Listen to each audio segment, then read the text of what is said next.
Good morning. Welcome to Prime Time at Bethel University Library. Prime Time celebrates learning in and beyond the classroom of Bethel faculty, students, and staff, and is a collaborative project between the Friends of the Bethel Library, faculty development, and other offices on campus. We're glad you've joined us today, either in person or virtually. A brief advertisement about coming attractions. Did you know that the Bethel Green Roof is over 10 years old? We invite you to join us next week, Thursday, April 29th at 11:15 a.m. when Dr. Teresa DeGoulier and Dr. Amy Dykstra of the Biological Sciences Department share the history, current status, and future research activities of the Bethel Green Roof. Today, we welcome Lex Thompson, Professor of Art and this year's Faculty Excellence Award winner for scholarship. For the past 30 years, Bethel has given 3 Faculty Excellence Awards each academic year in the categories of service, scholarship, and teaching. The Scholarship Award recognizes faculty members who continue to embody what it looks like to be a lifelong learner. Bethel professors nominate their peers for these awards. When they nominated him, his colleagues noted that Lex has been active in scholarship since he began teaching at Bethel in 2005. He has been the recipient of a prestigious McKnight Artist Fellow for Photographers in 2010. His work has been part of more than 40 solo and group exhibits over the past 10 years, including at the Minneapolis College of Art and Design, the Phoenix Art Museum, and the Tokyo Institute of Photography. I should add that Lex's work is not done in a vacuum or simply for its own sake. His colleagues say that Lex is deeply committed to student learning and diligent in connecting his teaching to contemporary art and practice, including his own. Lex's most recent project includes research into the life and work of 19th-century naturalist Martha Maxwell. In this project, he brings together 2 approaches to generating a record of Maxwell's accomplishments: an imagined vision of the past based on historical record, and a contemporary record of the past based on historic artifacts, 2 complementary and antithetical ways of telling the story of Maxwell's zoological endeavor. His title for today's presentation is Dead Birds: Where to Find Them and Why You Should. Intrigued? Let's welcome Lex to learn more.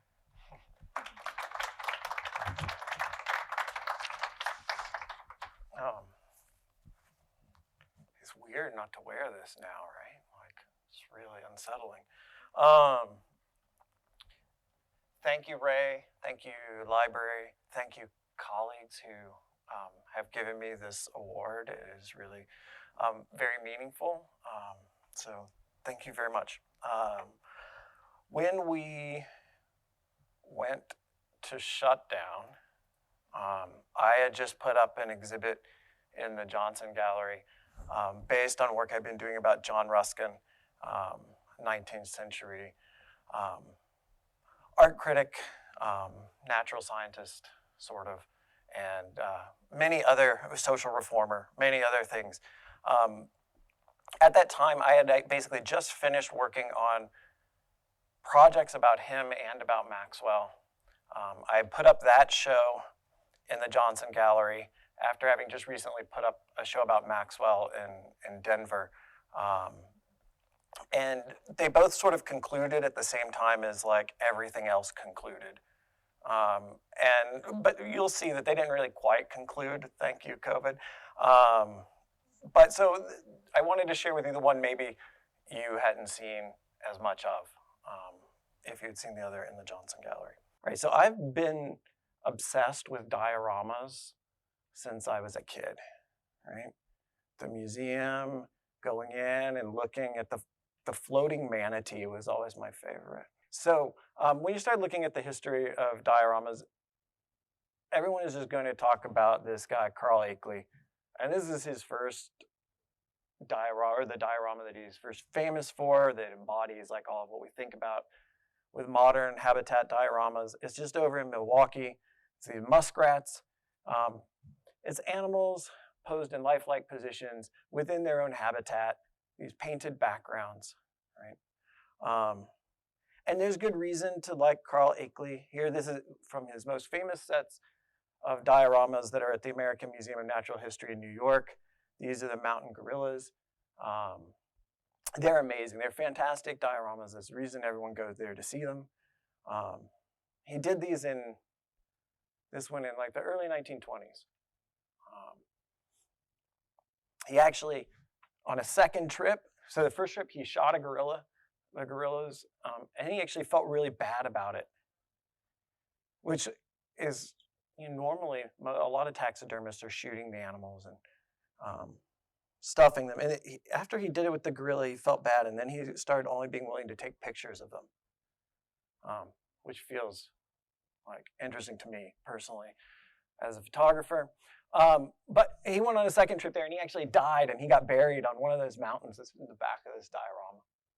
So he wrestled a leopard. He's like a crazy dude, right? And so we can be interested in him, but he does not deserve credit for the habitat diorama. Maybe for polishing it off, but not for inventing it, which is what he usually gets.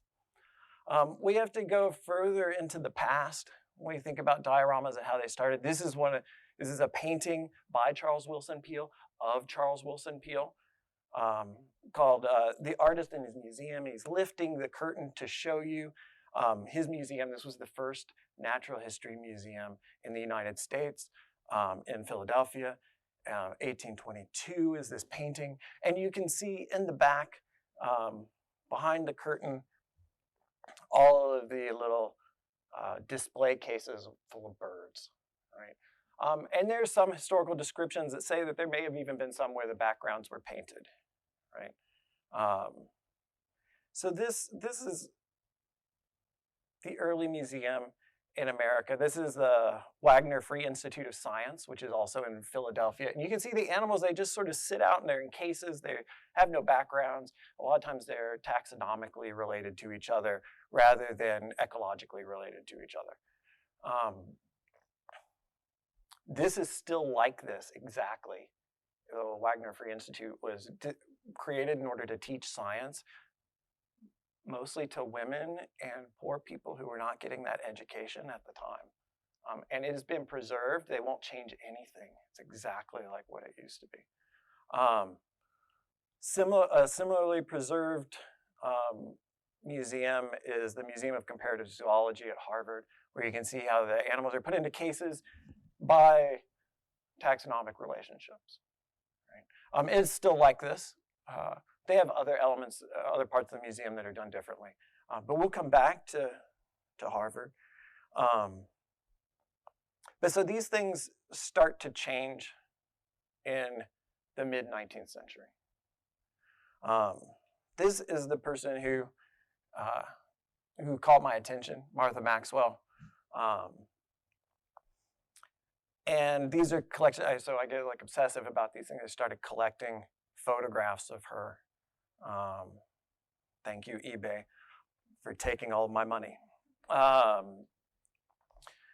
And so these cards were made at various times in her life as part of a promotion for her work. But I read this one piece, this like short paragraph in Cabinet Journal in an article about female naturalists, and then she took over my life. She and her husband moved to Colorado, where he prospected for gold, and she taught herself taxidermy. He didn't find any gold, by the way. No gold. She identified a screech owl and the net owl's name in Latin, which I cannot pronounce, and corresponded with officials at the Smithsonian Institution.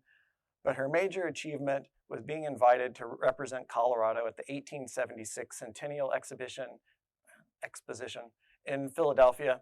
She constructed a grotto complete with a running stream, growing plants, 100 specimens of stuffed mammals, and 400 stuffed birds. The press celebrated her as the Colorado Huntress. That's all pretty cool. And it says, but she was basically penniless and lived for the duration of the fair in the faux cave inside her own exhibit. That's amazing. The title of the show was Woman's Work. I mean, she chose that title. Maxwell, it turns out. So this, I read this, and then I began falling into the hole, digging as deeply as I could. The Philadelphia Centennial Exhibition attracted 10 million visitors in 1876, and it ran for about a year. That was a quarter of the American population at the time went and saw this. Okay. You can look at the Philadelphia Centennial Exhibition and see an amazing amount about the history of the United States leading up to that point and the trajectory of the United States moving forward. You can see it in what was displayed, and you can see it in what was not displayed, right? You can see it in where people were in their displays, right? Women were largely excluded. There was a women's pavilion, right, where all the women got to go. And it was mainly embroidery and sewing, right? Maxwell was an exception to that, and that she was in the Colorado State Pavilion. Each state had its own pavilion. This is a stereoscope card. So if you look at it in a stereoscope viewer, it appears three-dimensional. This is Maxwell. This is before the Centennial Exposition. One of her exhibits, her standing there posed with it. And you can start to see the things that are happening, right? You can see a painted background already. You can see the animals sort of arranged in relationship to each other. This is a stereoscope card of the Centennial Exposition. You can see her sitting by her cave entrance, aka house. You can see the animals put in relationship to each other, right? The puma up there leaping to eat the elk, right? There were also live animals inside this exhibit, which was a little kooky, but yeah. So the first thing that I started thinking about with this was I wanted to do that, right? Like, or sort of. I mean, not really, but, you know, sort of. So I tried to start remaking it. This is stages of building it in the old seminary gymnasium, which is now the Senior Art Studios, during one J term with the assistance of a couple of students.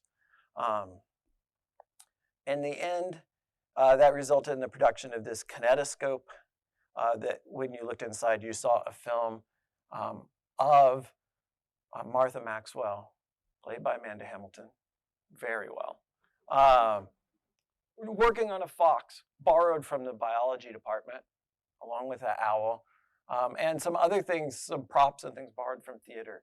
So like this became like, I mean, even here just within Bethel, right, a very collaborative experience for me, which is very different from the way I was used to working as a photographer.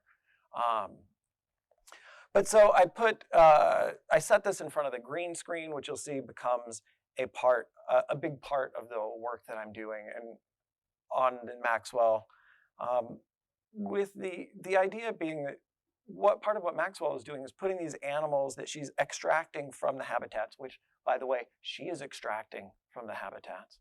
She's shooting and killing every animal that she stuffs. All right. She pulls them out and then puts them back into this fake habitat, right? So I started building these habitats with the idea of the green screen as a contemporary version of that, right? In the special effects world, even though now it's actually green screen's kind of old school and they're replacing it with some other options, but it has a symbolic representation of the idea of being able to project any kind of surroundings, right? That potential of an imagined environment. So when you watch this in the kinetoscope, it moves so slowly that you can't really see anything happening because I stretch out the video for whatever the duration of the exhibition is, so that she lives in the kinetoscope, she lives in the cave for the duration of that time. I also made postcards for her. So part of this is me trying to like connect to Maxwell, right? like trying to use these sort of like ideas and stories and build these sort of new things for me to connect with her ideas, but also to be able to tell this story that nobody hardly seems to know about. So I made one for each of her 3 main traveling exhibitions. So here the Philadelphia Centennial Exposition. These are made at Cabela's, and then I paste Maxwell's cave entrance in there because Cabela's actually managed to figure out a way to do these things and monetize them like crazy, right? Which is what Maxwell struggled for her entire career to do. Thank you, corporate America. In the back, you can actually mail these. It has some information about the history of what's going on there. Here's another one. This one's for the Maxwell's Colorado Museum. After the Centennial Exposition, she moved the whole show to DC. Here are them on display in a gallery. The third one is for the Rockaway Beach Museum and Bathhouse, because why not, right? And then furthering that attempt to monetize, she combined the museum with a bathhouse and a little bit of a restaurant in Rockaway Beach, and that was where it ended. So this is the end of, it's actually pretty close to the end of her story. She dies shortly after that of cancer. And all of the stuff in that museum is bought from her daughter and sister by a gentleman in Connecticut. I think they try and first to sell it to like the Peabody Museum and some other things, but it doesn't work. He buys it. It goes into the barn, into his barn after he shows it a couple of times. And then he just leaves it out in the weather for years. The sister and daughter try and get other museums to come here, but he's taken such bad care of it that they won't take it, and all of her work is lost. All of these things, which here's the thing that is crazy about this, and the part that's so revolutionary about her work, she changed the way that taxidermy was done. Because if you look at old taxidermy, you have the chance to look at it, it's really creepy. The eyes are like bulging out. They all look like they're swollen, like they've been floating in the river, right, for weeks. And it's because they would take it and they would take the, I'm just going to get a little, they take the skins of the animals and they would stuff them just until they got like stuffed. And so they got bloated because the skins were stretching. Maxwell instead, because she's in the environment, observing the animals, trapping the animals, hunting the animals, would sculpt them first. Put the skin over the sculpture that was in their size or shape. Remove things, parts that stretched, right?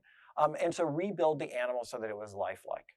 And one of the things in her Philadelphia Centennial exposition, the thing that kept being remarked on is how lifelike they were. People would not refuse to believe that they were taxidermy. They were certain they were alive. And so she made this huge jump in this art of the stuffing of the animals.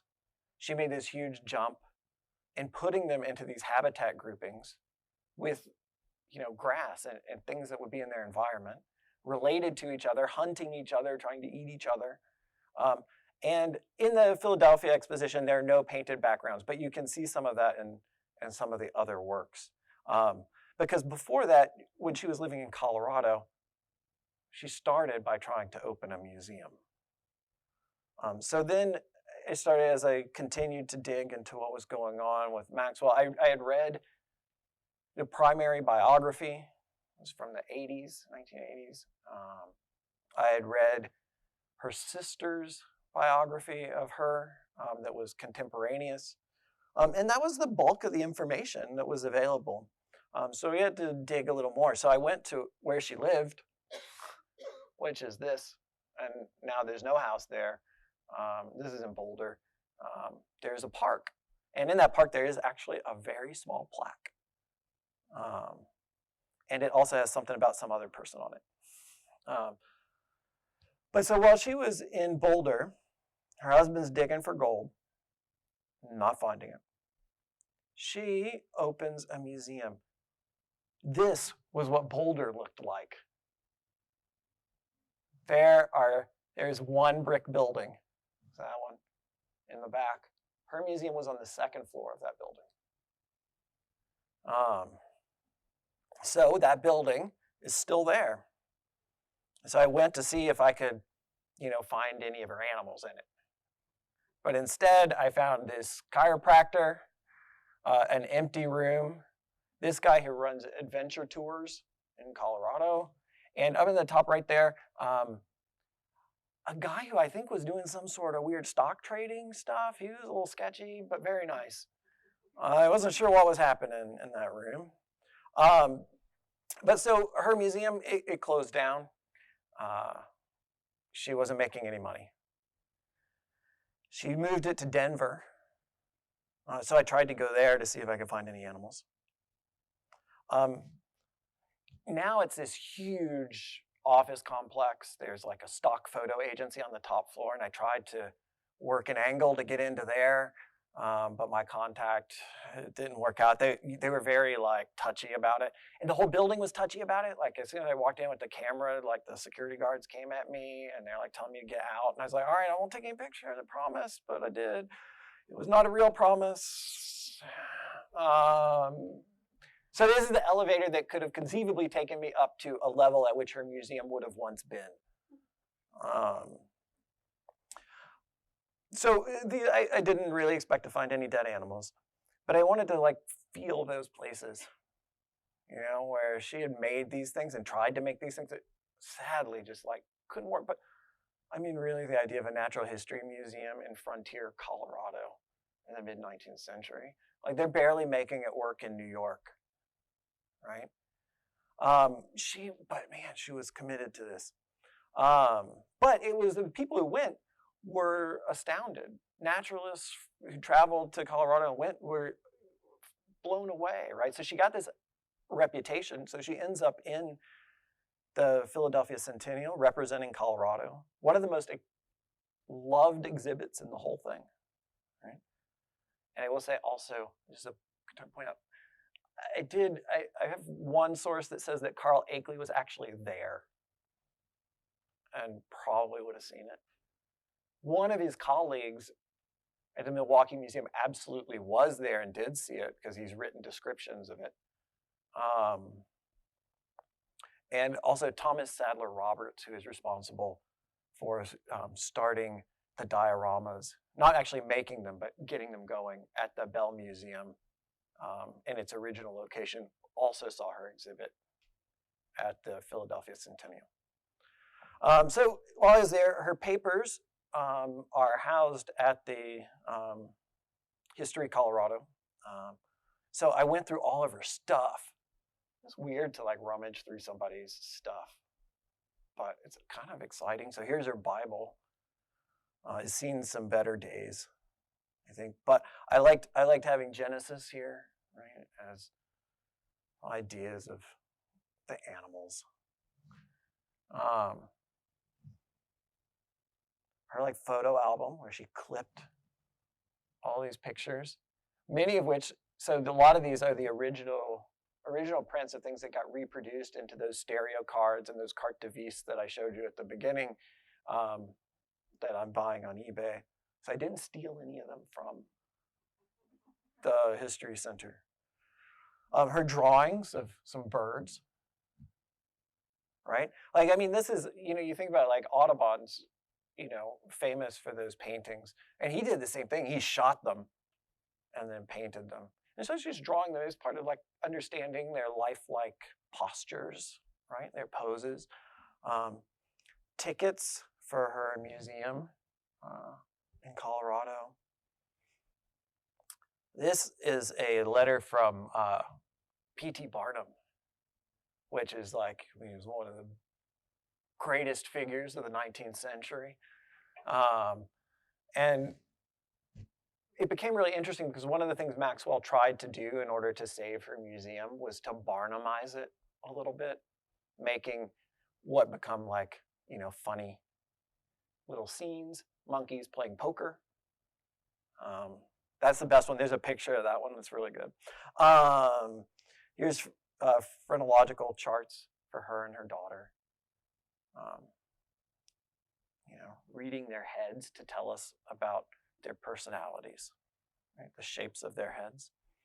This is her daughter posed with her dead animals. So this is my next step in trying to sort of like make this happen, was to recreate that image. This is a really fraught image. I mean, you can see it kind of she doesn't look super happy. I mean, most people in 19th century photographs don't look happy because they have to sit there for a really long time and be really still. So they don't usually look happy, but she looks especially sour. But the reasons for that are actually really sad. Maxwell's focus and attention in her life on the animals. Maybelle always felt like she was being cheated somehow out of her mother. And so they have like really correspondences that are sort of very fraught about their relationship. It sort of comes around at the end, which is nice. But you know, with Maybelle supporting her mother's work finally and trying to find good homes for it and things like that. But during her childhood and through college, not so much. So I recreated this portrait, again, using the green screen, so you can imagine that space. It went into this exhibition where I showed the portrait alongside basically the studio setup of it and put behind it a photographer portrait studio backdrop, so that on one side you're imagining the background and the other it's being provided to you. On the Plains and Among the Peaks is the title of her sister's book about her. Also the title of this work. We redid this at the Walker on one of their family art days. And so I would take pictures of anyone who came in and we would print the pictures, and we like burned out a printer and some studio lights. And it was a complete disaster in a lot of ways, but amazing and fun in so many others. Tons of people got to read her story, got to sit in there with the animals, touch the animals even though they weren't supposed to, young man. A lot of really good models. But yeah, so it became a really good way of sort of telling this story, right? And that's one of the things that's important to me with this work, right, is that this work is about like connecting to her and about allowing other people to connect to her. So in thinking about the way, like if you remember Peele's boxes of birds, so then I boxed up my birds, put the little green screens all around them, and then hung them in front of this wallpaper that I got from Amazon that came from China, right? So really sort of these contemporary layers of thinking about these sort of false backgrounds, and put them in it. This is On the Plains and Among the Peaks 2, right? Here's a little close-up of the heron. These birds, it's important to know, I'm getting them mostly from eBay. They come from all over the place, and they come with certificates because basically all birds are protected. And so they need to be prior to those protection acts in order to buy or sell them. And so they will come with a certificate of dating the age of the birds. Here is a kingfisher. This is how he came wrapped up to me in cellophane. So then I wrapped all my birds in cellophane, thinking about all the shipping that they'd been through and all the shipping that Maxwell would have had to have done, getting them from one place to another in her work. The third installment of the On the Plains and Among the Peaks here, I layered up all of the backgrounds that I had used previously, along with a new one that supposedly is the Rocky Mountains. That's how they sell it anyway. I don't know if it really was, this middle one. And projected on the screen photographs of birds that Maxwell actually shot. Because this was the big reveal for me, is that despite all I've been told, they weren't all gone. So here's my copy of On the Plains and Among the Peaks. I also in Colorado in my digging, got to hold Mary Dart, her sister's actual original manuscript for this. this tiny piece fell off of it and might have come home in my pocket.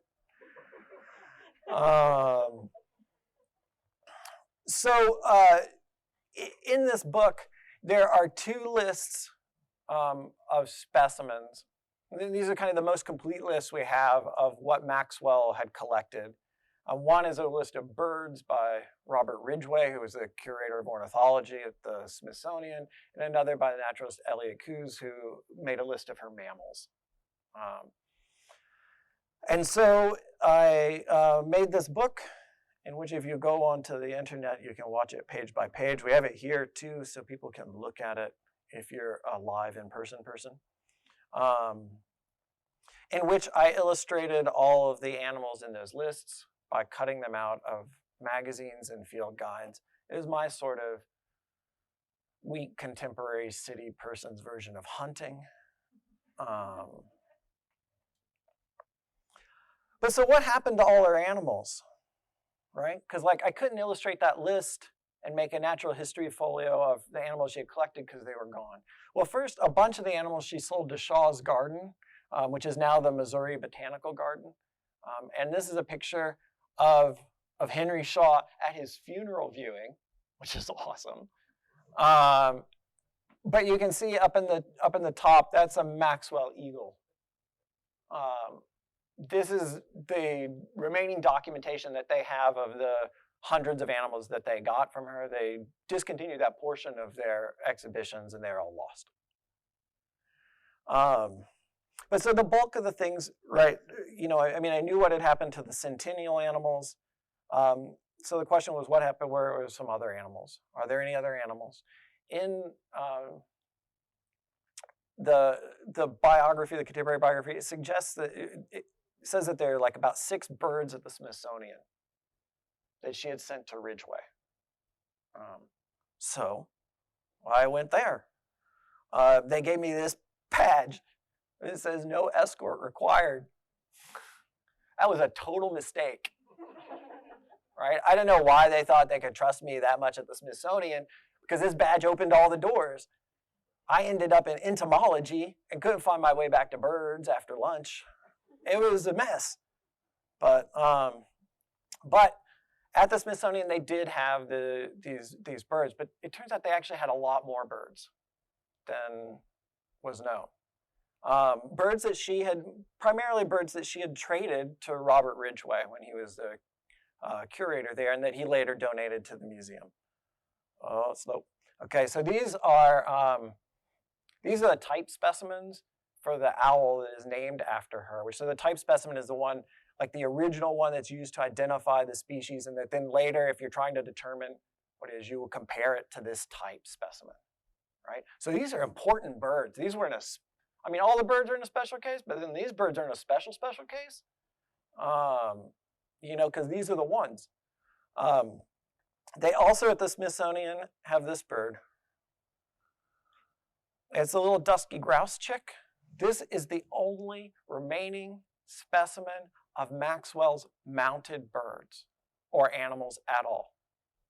As far as I can tell, there is a chance, right, that like something has slipped through my fingers. But the only one where you see its sort of lively little chickness, right? I think it was adorable.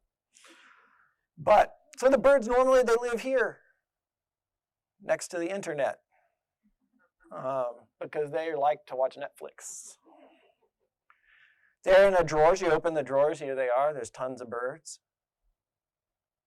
sorted by what kind of bird they are, right, by species. Tags. The tags have the histories of the birds, like all the places that they've come from and where they've been, all the information about when they were collected. Like that's what's required for it to be scientifically valuable, right? You have to have all this information, all the provenance. When you're going in here to look at the birds, you have to be careful and wear your gloves, because the birds, all the birds I was going to handle anyway, were preserved with arsenic, so they would be toxic.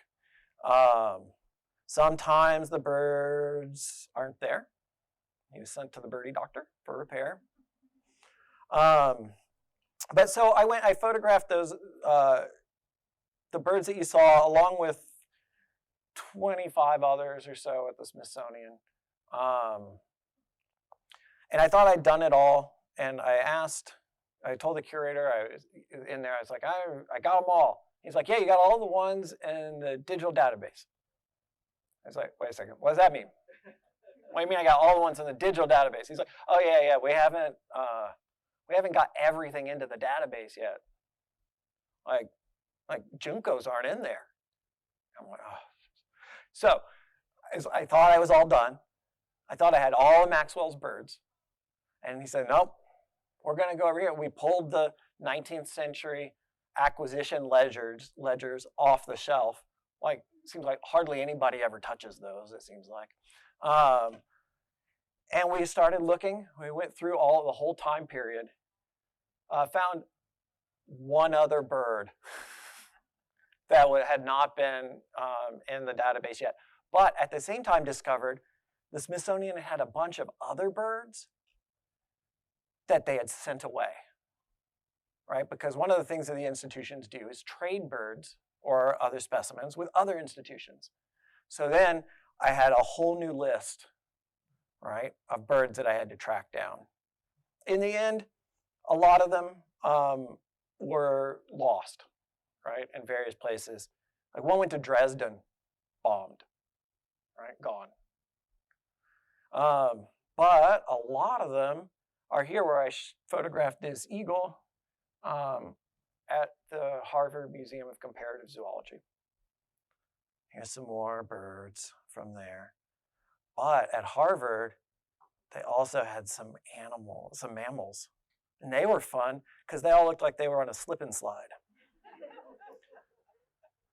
But so all of these things I'm looking at, right, there's only that one stuffed mounted bird. Everything else are study skins, right? So they're not posed.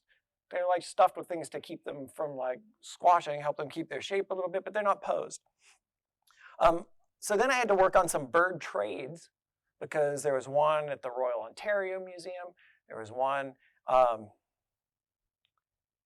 here at, oh man, I just blanked on the name of their museum, in Norway.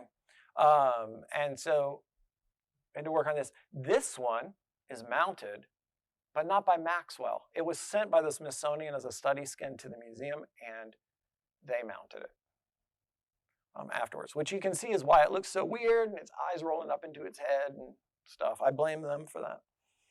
I started to make prints of these, hanging them as if they were sort of like old educational charts. Here's some other things I found in the museum. It's like a scary hallway to walk down. Sometimes you just have to shield their eyes. Here at the Bell Museum, they have this on the door. No dead birds taped to this door unattended. I cannot believe this needs to be said. Which I took to mean if I had a dead bird, I just had to stand there at the door with it. All right, we're going to skip some things. This is the show I put on in Denver at the University of Denver, where I actually sort of built my own green screen habitat diorama. I had to work in relationship with them from afar, circling animals from the Denver Natural History Museum. I, of course, circled them in green. Saying which ones I wanted to come over. I worked really hard to think of how I could include the astronaut, but it didn't fit. They arrived to me in plastic bags like this, just like the little bird that came to me in the mail, in the shrink wrap. Let's see.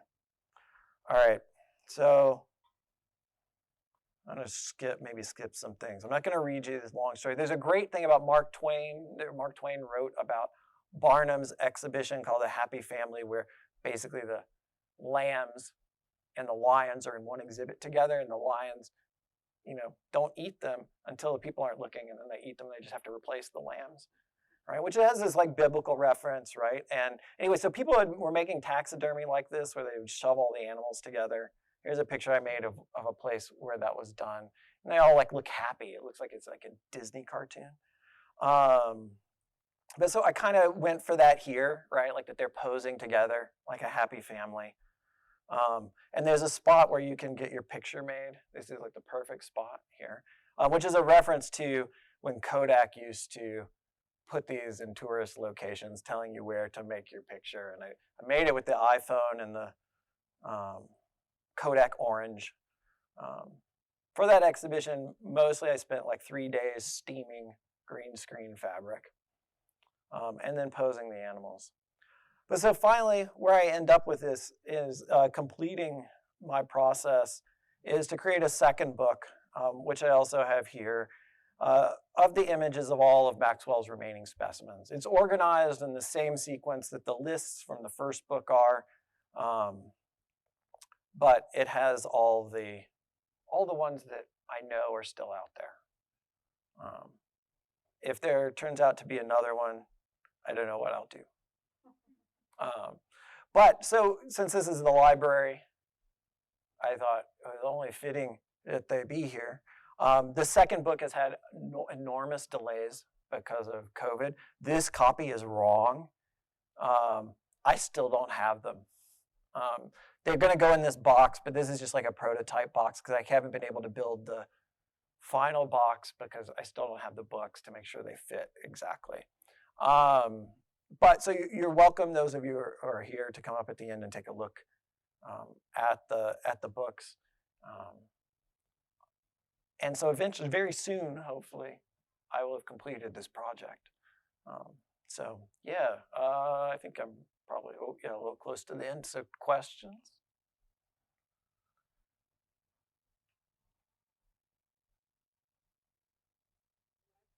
Yes. I'm intrigued by this woman. What, in your reading about her, what motivated her? I mean, where did she come by this interest and what fueled it? Well, so she was very involved in a lot of things, right? She was, a 19th century progressive woman. She was an abolitionist. She was a suffragette. She was a teetotaler. All of those things, which were also some of her stress with her daughter, had to do with ideas about gender that her daughter had sort of enculturated into, I guess, very more traditional ideas about gender than her mother was willing to tolerate.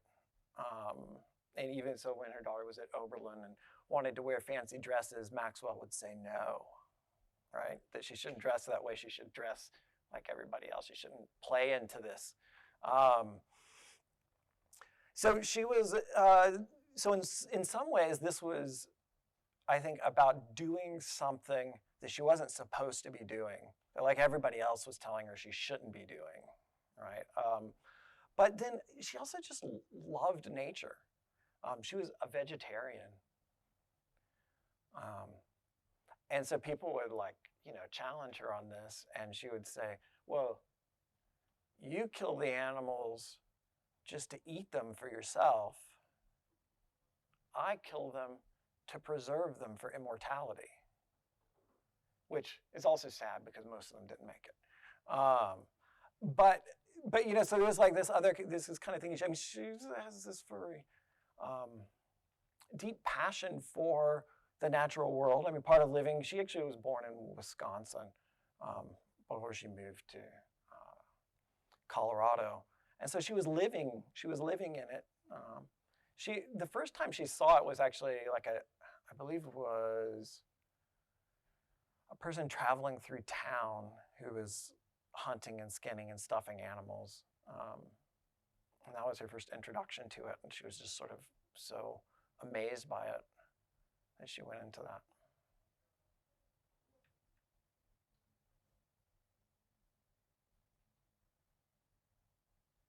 Yes. When did you make the cave in Senior Sum? Oh, jeez. What was that? I don't know. It was a long time ago. When was it, Amanda? I think it was like 2014, because I think that it was the first year that I moved here. Yeah. Yeah. And my colleague asked if I would be a part of the project, and I felt like I had to say yes. Yeah. It was the right choice, Amanda. You did great. Yeah, so like 2014. That feels about right. 14, 15. Yeah. Something in there. I think the date on the piece is weird because I did that. The video, it took a lot longer to figure out how to do the video and then to actually build the kinetoscope and actually get it a final piece. So the date doesn't really reflect like when I started making that piece. So yeah, but so 2014, that seems good. Yes, Amanda.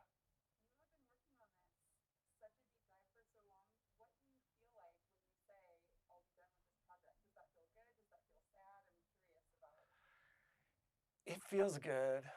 I mean, but it feels good because I feel like I actually got to where I wanted to be with it. You know, like when I was first starting it, I showed some of this work to another artist, Cameron Gaynor, and he said, well, you got to go find those animals. I said, no, there aren't any. There's like 6 birds at the Smithsonian. He's like, no, there aren't. There's more of them. You have to find them. And I was like, you're crazy. There's not more of them. They would know, right? Like people would know, but they didn't really. I mean, no, I mean they did. Like the museum, other museums had it in their record that she had collected, but nobody had correlated that data together, right? Nobody had brought back and tried to reconstitute her collection in any way. And so I feel like I successfully did that. And so that's why I think it feels good. Yeah. What else? Other questions? Yeah. Well, I missed the first part. I'm sorry, I just forgot about it.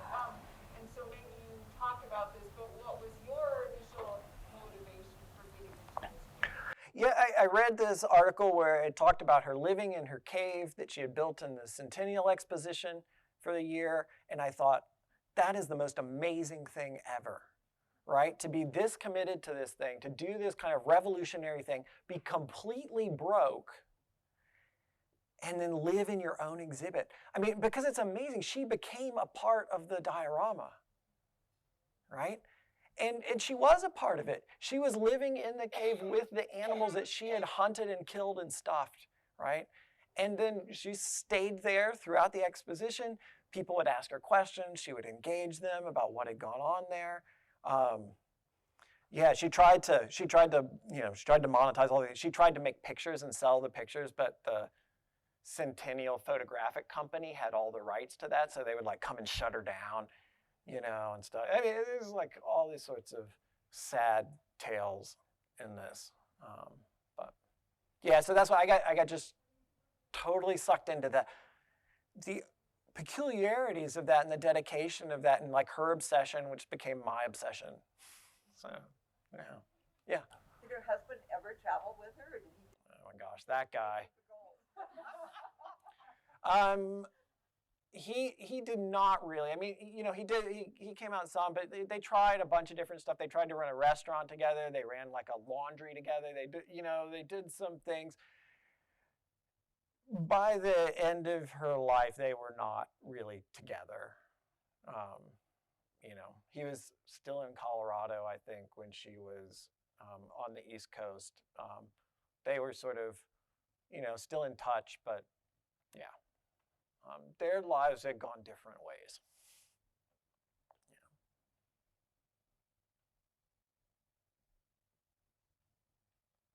Other questions? Well, thanks for coming out, face-to-face people and computer people.